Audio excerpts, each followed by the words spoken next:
Radio Tehran, শুরু হচ্ছে বিশ্ব সংবাদ।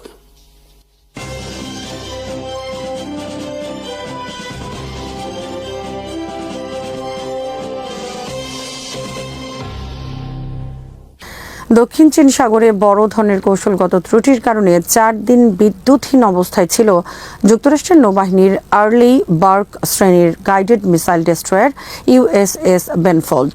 পরে জাহাজটিকে ফিলিপাইনে টেনে নেওয়া হয়। মার্কিন সপ্তম নৌবহরের মুখপাত্র কমান্ডার ম্যাথিউ কমারের বরাতে ইউএসএনআই নিউজ জানিয়েছে, 24 জুলাই 2026 ইন্দো প্যাসিফিক অঞ্চলে নিয়মিত কার্যক্রম পরিচালনার সময় বেনফোল্ডের জেনারেটরে প্রকৌশলগত ত্রুটি দেখা দেয়। এতে জাহাজটির বিদ্যুৎ সরবরাহ পুরোপুরি বন্ধ হয়ে যায়। বিদ্যুৎ বিচ্ছিন্ন থাকায় জাহাজের নাবিকদের শীতাতপ নিয়ন্ত্রণ ব্যবস্থা, টয়লেট ও রান্নাঘরের সেবা বন্ধ হয়ে যায়।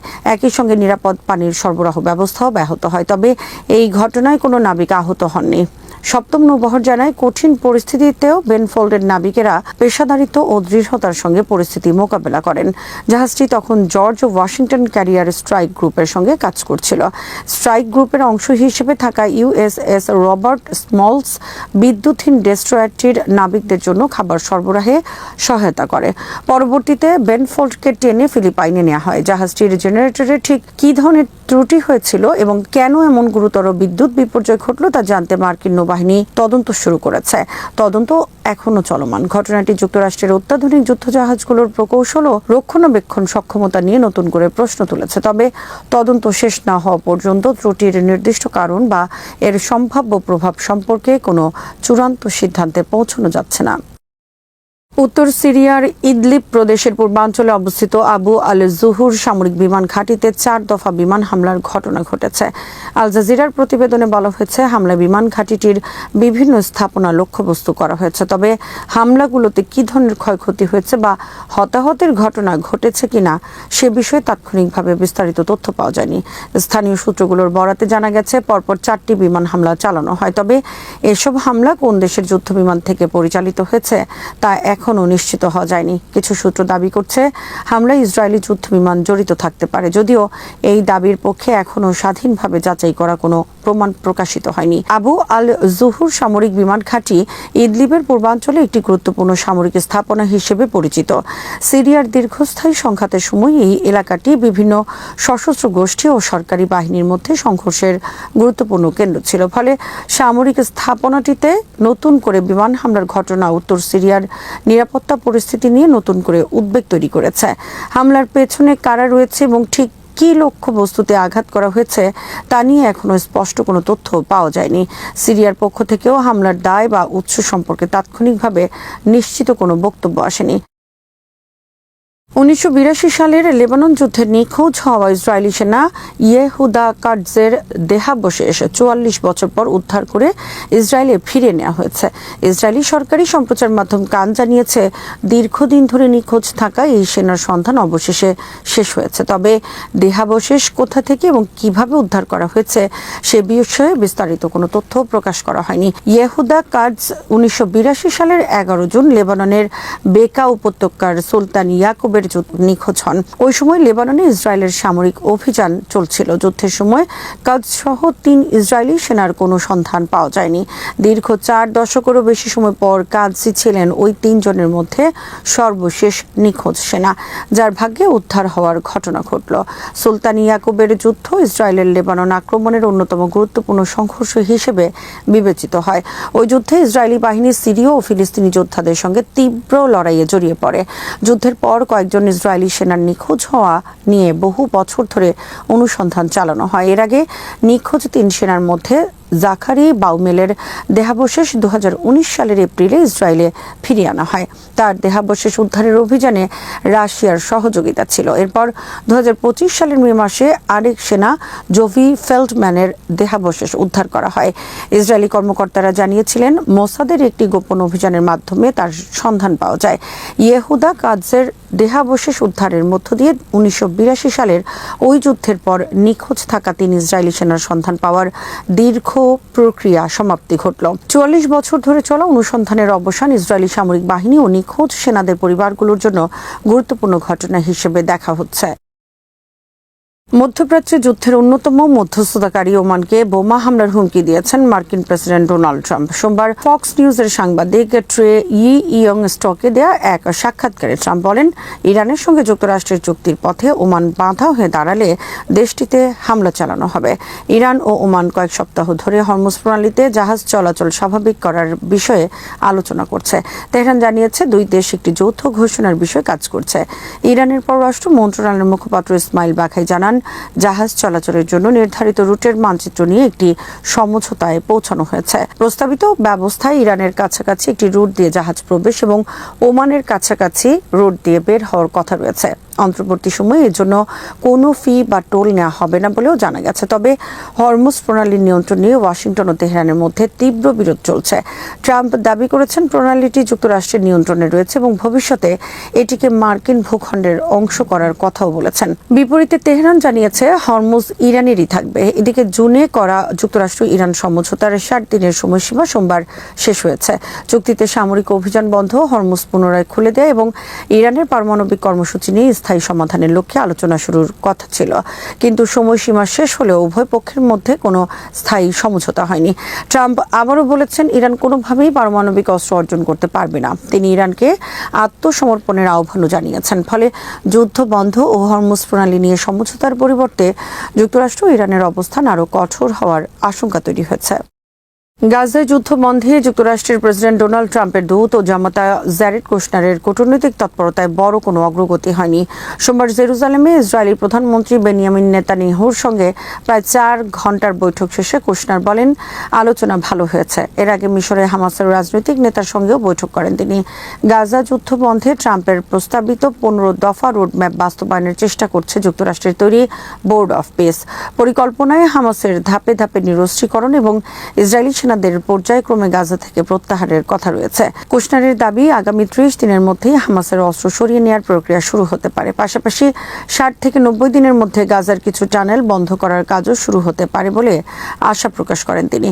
তবে মূল বিরোধ এখনও রয়ে গেছে। হামাস বলছে তারা রোড ম্যাপে সম্মত, কিন্তু বাস্তবায়নের আগে ইসরায়েলকে হামলা বন্ধ ও সেনা প্রত্যাহারের মতো প্রতিশ্রুতি পূরণ করতে হবে। অন্যদিকে নেতানিয়াহু স্পষ্ট করেছেন, হামাস পুরোপুরি নিরস্ত্র না হওয়া পর্যন্ত ইসরায়েল গাজা থেকে সেনা প্রত্যাহার করবে না। নেতানিয়াহুর দপ্তর জানিয়েছে, বৈঠকে 2টি ওয়ার্কিং গ্রুপ গঠনের সিদ্ধান্ত হয়েছে। একটি গাজা নিরস্ত্রীকরণ ও সামরিকীকরণ বন্ধ নিয়ে কাজ করবে, অন্যটি জনস্বাস্থ্য নিয়ে। ইসরায়েল বলছে পুনর্গঠন শুরুর আগেই গাজার নিরস্ত্রীকরণ সম্পন্ন করতে হবে। এদিকে নেতানিয়াহু সরকারের কট্টরপন্থী অংশ থেকেও কঠোর বক্তব্য আসছে। জাতীয় নিরাপত্তা মন্ত্রী ইতামার বেন গাভির গাজায় প্রতিদিন আরও ফিলিস্তিনি হত্যার পক্ষে বক্তব্য দিয়েছে। ফলে যুদ্ধবিরতি, হামাসের নিরস্ত্রীকরণ এবং গাজার ভবিষ্যৎ নিয়ন্ত্রণ, 3টি ইস্যুতেই যুক্তরাষ্ট্র, ইসরায়েল ও হামাসের অবস্থান এখনো বেশ দূরে রয়েছে। যুক্তরাষ্ট্র ইরানের মধ্যে যুদ্ধ বন্ধ এবং দীর্ঘমেয়াদের রাজনৈতিক সমাধানের লক্ষ্যে গত 17 জন স্বাক্ষরিত ইসলামাবাদ সমঝোতা স্মারক বা MOU এর 60 দিনের সময়সীমা সোমবার শেষ হয়েছে। তবে চুক্তির মেয়াদ শেষ হওয়ার আগেই দুই পক্ষ একে অপরের বিরুদ্ধে এর শর্ত ভঙ্গের অভিযোগ তুলেছিল। ফলে MOU আনুষ্ঠানিকভাবে শেষ হলেও যুদ্ধ পরবর্তী স্থায়ী সমাধানের বদলে নতুন করে উত্তেজনা বাড়ার আশঙ্কায় এখন বেশি। ইরানের পররাষ্ট্রমন্ত্রী আব্বাস আরাকচি জানিয়েছেন, যুক্তরাষ্ট্রের সঙ্গে নতুন করে আলোচনা শুরু করার বিষয়ে তেহরান এখনও কোনো সিদ্ধান্ত নেয়নি। অন্যদিকে কাতার ও পাকিস্তানের মধ্যস্থতাকারীরা ইরানের সঙ্গে বার্তা আদান প্রদান অব্যাহত রেখেছেন। একই সময় ইরান ও ওমান হরমুজ প্রণালী দিয়ে জাহাজ চলাচলের জন্য নতুন একটি ব্যবস্থা নিয়ে আলোচনা করছে। তবে তেহরান স্পষ্ট করেছে, রাজনৈতিক সমাধান ছাড়া এই ব্যবস্থা কার্যকর করা কঠিন। অন্যদিকে মার্কিন প্রেসিডেন্ট ডোনাল্ড ট্রাম্প হরমুজ প্রণালী নিয়ে আরও কঠোর অবস্থান নিয়েছেন। তিনি বলেছেন, ইরানকে পরাজিত করার পর যুক্তরাষ্ট্র খুব শিগগিরই হরমুজ প্রণালীকে মার্কিন ভূখণ্ড হিসেবে ঘোষণা করতে পারে। ট্রাম্পের এমন বক্তব্য পরিস্থিতিকে আরও জটিল করে তুলেছে। 17 জুন পাকিস্তানের মধ্যস্থতায় ট্রাম্প ও ইরানের প্রেসিডেন্ট মাসুদ পেজেশকিয়ানের মধ্যে আলোচনার পর MOU স্বাক্ষরিত হয়। এর প্রধান লক্ষ্য ছিল 3 মাসেরও বেশি সময় ধরে চলা যুদ্ধের অবসান এবং উপসাগরীয় অঞ্চলে বাণিজ্য ও জ্বালানি সরবরাহ স্বাভাবিক করা। চুক্তিতে যুক্তরাষ্ট্র ও ইরান সামরিক অভিযান অবিলম্বে ও স্থায়ীভাবে বন্ধ করার ঘোষণা দেয়। পাশাপাশি সর্বোচ্চ 60 দিনের মধ্যে একটি চূড়ান্ত চুক্তিতে পৌঁছানোর কথা বলা হয়, যা প্রয়োজনে দুই পক্ষের সম্মতিতে আরও বাড়ানো যেত। চূড়ান্ত চুক্তিটি জাতিসংঘ নিরাপত্তা পরিষদের অনুমোদনও পাওয়ার কথা ছিল। চুক্তির অধীনে যুক্তরাষ্ট্রের 30 দিনের মধ্যে ইরানের বিরুদ্ধে নৌ অবরোধ প্রত্যাহার করার কথা ছিল। পরবর্তী সময়ে ইরানের কাছাকাছি অবস্থানরত মার্কিন বাহিনী সরিয়ে নেওয়া, ইরানের পুনর্গঠন ও উন্নয়নে অন্তত $300 বিলিয়ন প্যাকেজ তৈরি, নিষেধাজ্ঞা প্রত্যাহার এবং ইরানের জব্দ করা অর্থ ব্যবহারের সুযোগ দেওয়ারও বিষয় ছিল। অন্যদিকে ইরানের দায়িত্ব ছিল হরমুজ প্রণালীর মাইন অপসারণ এবং 60 দিনের জন্য কোনো চার্জ ছাড়াই জাহাজ চলাচলের সুযোগ দেওয়া। একই সঙ্গে তেহরান পারমাণবিক অস্ত্র তৈরি করবে না এবং ইউরেনিয়াম সমৃদ্ধকরণ সহ পারমাণবিক কর্মসূচির বিস্তারিত বিষয়ে পরবর্তী আলোচনায় বসবে বলে সম্মত হয়েছিল। কিন্তু চুক্তি স্বাক্ষরের পর থেকেই এর ব্যাখ্যা নিয়ে যুক্তরাষ্ট্র এবং ইরানের মধ্যে মতবিরোধ শুরু হয়। দুই পক্ষের প্রকাশিত নথিতে কিছু পার্থক্য ছিল। সবচেয়ে বড় প্রশ্ন ছিল, এটি কি কেবল একটি যুদ্ধবিরতি নাকি যুদ্ধের স্থায়ী অবসানের পথে তৈরি করা একটি রাজনৈতিক চুক্তি। 27 জুনের মধ্যে ট্রাম্প ইরানের আঞ্চলিক হামলাকে চুক্তির লঙ্ঘন বলে আখ্যা দেন। ইরান পাল্টা অভিযোগ করে মার্কিন হামলা MOU এর প্রথম ধারায় লঙ্ঘন করেছে। 7 জুলাই ট্রাম্প ঘোষণা করেন চুক্তি শেষ হয়ে গেছে। এরপরও ইরানের বিরুদ্ধে মার্কিন হামলা অব্যাহত থাকে। ইরানি কর্মকর্তারা দাবি করেন যুক্তরাষ্ট্র তার সব প্রতিশ্রুতি স্থগিত করেছে, তাই তেহরানও নিজেদের প্রতিশ্রুতি স্থগিত করেছে। যুক্তরাষ্ট্র নিষেধাজ্ঞা পুরোপুরি প্রত্যাহার করেনি, এমনকি ইরানের পুনর্গঠনের জন্য $300 বিলিয়ন দেওয়ার বিষয়টিও ট্রাম্প প্রত্যাখ্যান করেছেন। এই সময় হরমুজ প্রণালী নিয়েও বিরোধ আরও তীব্র হয়েছে। দুই পক্ষই দাবি করছে কৌশলগত এই জলপথের ওপর তাদের নিয়ন্ত্রণ রয়েছে। তবে MOU শেষ হওয়া মানেই যে নতুন করে সরাসরি যুদ্ধ শুরু হবে এমনটা নিশ্চিত নয়, বরং নতুন কোনো সমঝোতায় পৌঁছানোর জন্য মধ্যস্থতাকারীদের ভূমিকা আরও গুরুত্বপূর্ণ হয়ে উঠতে পারে। ইরান মনে করছে আগের MOU-তে যুক্তরাষ্ট্র প্রতিশ্রুতি পূরণ করেনি, ফলে ভবিষ্যৎ আলোচনায় তেহরান আরও কঠোর শর্ত দিতে পারে। নিষেধাজ্ঞা প্রত্যাহার, নৌ অবরোধ বন্ধ, ইরানের জব্দ করা অর্থ ফেরত এবং আঞ্চলিক সংঘাতের অবসান, এসব দাবির পাশাপাশি গাজা ও ইয়েমেনের পরিস্থিতিও আলোচনার অংশ হতে পারে। ইরানের নিরাপত্তা কাঠামোয় সাম্প্রতিক পরিবর্তন ভবিষ্যৎ আলোচনার ধরন সম্পর্কে ইঙ্গিত দিচ্ছে। সাবেক IRGC প্রধান মোহসেন রেজাইকে সুপ্রিম ন্যাশনাল সিকিউরিটি কাউন্সিলের প্রধান করা হয়েছে। বিশ্লেষকদের মতে এর মাধ্যমে সামরিক ও বেসামরিক সিদ্ধান্ত গ্রহণের মধ্যেও আরও ঘনিষ্ঠ সমন্বয় তৈরি হতে পারে। অন্যদিকে যুক্তরাষ্ট্র অর্থনৈতিক ও সামরিক চাপ বাড়ানোর কথা বলছে। মার্কিন অর্থমন্ত্রী স্কট বেসেন্ট জানিয়েছেন, ইরানের বিরুদ্ধে এমন কিছু অর্থনৈতিক পদক্ষেপ নেওয়া হতে পারে যা আগে দেখা যায়নি। তবে ওয়াশিংটনের হাতেও সীমাবদ্ধ রয়েছে। দীর্ঘ যুদ্ধের কারণে মার্কিন ক্ষেপণাস্ত্র, প্রতিরক্ষা ব্যবস্থা ও সামরিক সরঞ্জামের উপর চাপ তৈরি হয়েছে। বিমানবাহী রণতরীগুলো পরিকল্পনার চেয়ে দীর্ঘ সময় মোতায়েন রয়েছে। ফলে নতুন করে বড় সামরিক অভিযান চালানোর ক্ষেত্রে যুক্তরাষ্ট্রকে রাজনৈতিক ও সামরিক উভয় ঝুঁকি বিবেচনা করতে হবে।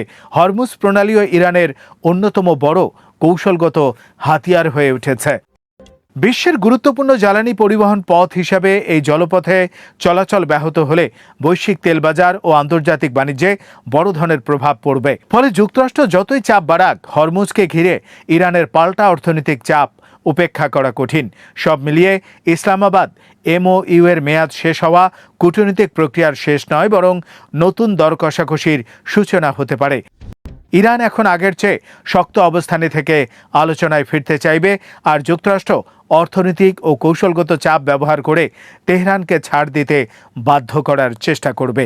শেষ পর্যন্ত পরিস্থিতি কোন দিকে যাবে তা নির্ভর করবে হরমুজ প্রণালী, নিষেধাজ্ঞা, যুদ্ধের ক্ষতিপূরণ এবং পারমাণবিক কর্মসূচি নিয়ে দুই পক্ষ কতটা সমঝোতায় পৌঁছাতে পারে তার উপর।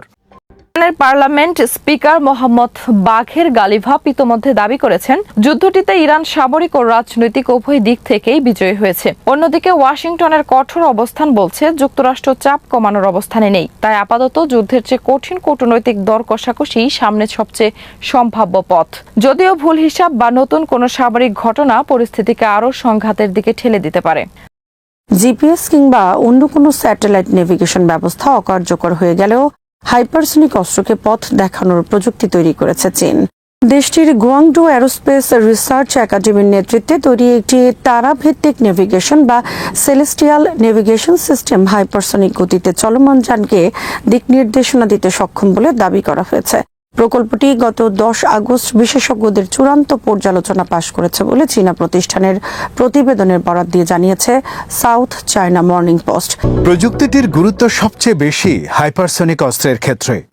সাধারণভাবে ঘন্টায় হাজার হাজার কিলোমিটার গতিতে চলা এবং শব্দের গতির অন্তত 5 গুণ বা তার বেশি গতিসম্পন্ন যানকে হাইপারসনিক বলা হয়। এত দ্রুত গতিতে চলার সময় যানটির চারপাশে প্রচণ্ড উত্তাপ এবং আয়নিত গ্যাসের একটি স্তর তৈরি হয়, যাকে বলা হয় প্লাজমা শীত। এই স্তর রেডিও তরঙ্গ এবং স্যাটেলাইট নেভিগেশন সিগন্যালের ওপর বড় ধরনের বাধা তৈরি করতে পারে। নাসার গবেষণাতেও দেখা গেছে হাইপারসনিক গতিতে বায়ুমণ্ডলে প্রবেশের সময় তৈরি প্লাজমা শীত জিপিএস সিগন্যাল গ্রহণ এবং যোগাযোগে ব্ল্যাকআউট পরিস্থিতি তৈরি করতে পারে। জিপিএস বন্ধ হলে কি হবে? আধুনিক ক্ষেপণাস্ত্র ও সামরিক প্ল্যাটফর্মের নেভিগেশনে স্যাটেলাইট ভিত্তিক অবস্থান নির্ণয় গুরুত্বপূর্ণ ভূমিকা রাখে। যুক্তরাষ্ট্রের জিপিএস এর পাশাপাশি চীনের নিজস্ব বেইদু ব্যবস্থাও সামরিক ও বেসামরিক নেভিগেশনে ব্যবহার করা হয়। কিন্তু যুদ্ধের সময় প্রতিপক্ষ যদি এসব সিগন্যাল জ্যাম করে বা কোনো অঞ্চলে স্যাটেলাইট নেভিগেশন ব্যবস্থা অকার্যকর করে দেয়, তখন হাইপারসনিক অস্ত্রের জন্য নির্ভুল অবস্থান নির্ণয় বড় চ্যালেঞ্জ হয়ে দাঁড়াতে পারে। গুয়াংডু অ্যারোস্পেস রিসার্চ একাডেমির নতুন প্রকল্পের লক্ষ্য ঠিক এই জায়গাতেই। প্রতিবেদনে বলা হয়েছে, গবেষকেরা এমন একটি সেলেস্টিয়াল নেভিগেশন ব্যবস্থা তৈরির চেষ্টা করেছেন যা ম্যাচ 5 বা তার বেশি গতিতেও কাজ করতে পারে, অর্থাৎ বাইরের স্যাটেলাইট সিগন্যালের উপর পুরোপুরি নির্ভর না করে আকাশের তারার অবস্থান ব্যবহার করে যানটির অবস্থান ও দিক নির্ণয় করা সম্ভব হবে।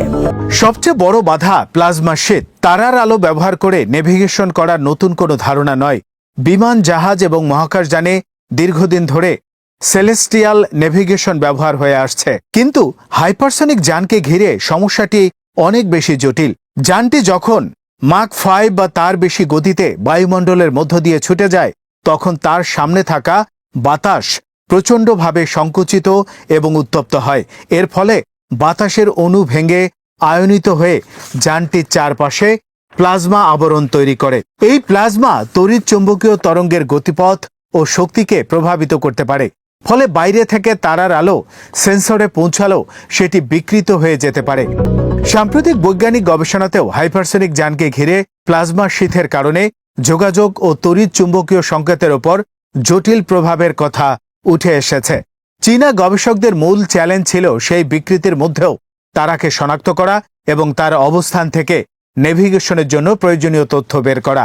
অর্থাৎ শুধু আকাশের তারা দেখতে পাওয়া নয়, বরং প্লাজমা শীতের কারণে তারার আলোর যে পরিবর্তন ঘটে সেটি হিসাবের মধ্যে নিয়ে সঠিক অবস্থান নির্ণয় করা প্রযুক্তির বড় দিক। স্যাটেলাইট নির্ভরতার বিকল্প। নতুন ব্যবস্থা সফলভাবে সামরিক প্ল্যাটফর্মে প্রয়োগ করা গেলে চীনের হাইপারসনিক অস্ত্রের জন্য এটি একটি অতিরিক্ত নেভিগেশন স্তর তৈরি করতে পারে। স্যাটেলাইট সিগন্যাল পাওয়া গেলে জিপিএস বা বেইদু ব্যবহার করা সম্ভব, কিন্তু সিগন্যাল জ্যাম হয়ে গেলে তারার অবস্থান ব্যবহার করে নেভিগেশন চালিয়ে যাওয়ার সুযোগ তৈরি হবে। এখানে অবশ্যই একটি বিষয় পরিষ্কার করা জরুরি। এর অর্থ এই নয় যে চীনের হাইপারসনিক ক্ষেপণাস্ত্র এখন কেবল তারা দেখে পুরো পথ অতিক্রম করে লক্ষ্যবস্তুতে আঘাত করতে সক্ষম। বাস্তবে আধুনিক ক্ষেপণাস্ত্রের নেভিগেশন ব্যবস্থা সাধারণত একাধিক প্রযুক্তির সমন্বয়ে কাজ করে। Inertial navigation system, satellite navigation, radar, optical বা সেন্সর একসঙ্গে ব্যবহার হতে পারে। সেলেস্টিয়াল নেভিগেশন সেই ব্যবস্থার একটি বিকল্প বা ব্যাকআপ উৎস হিসেবে কাজ করতে পারে। ফলে একটি নেভিগেশন পদ্ধতি অকার্যকর হলেও অন্য পদ্ধতির মাধ্যমে অবস্থান নির্ণয়ের সুযোগ থাকবে।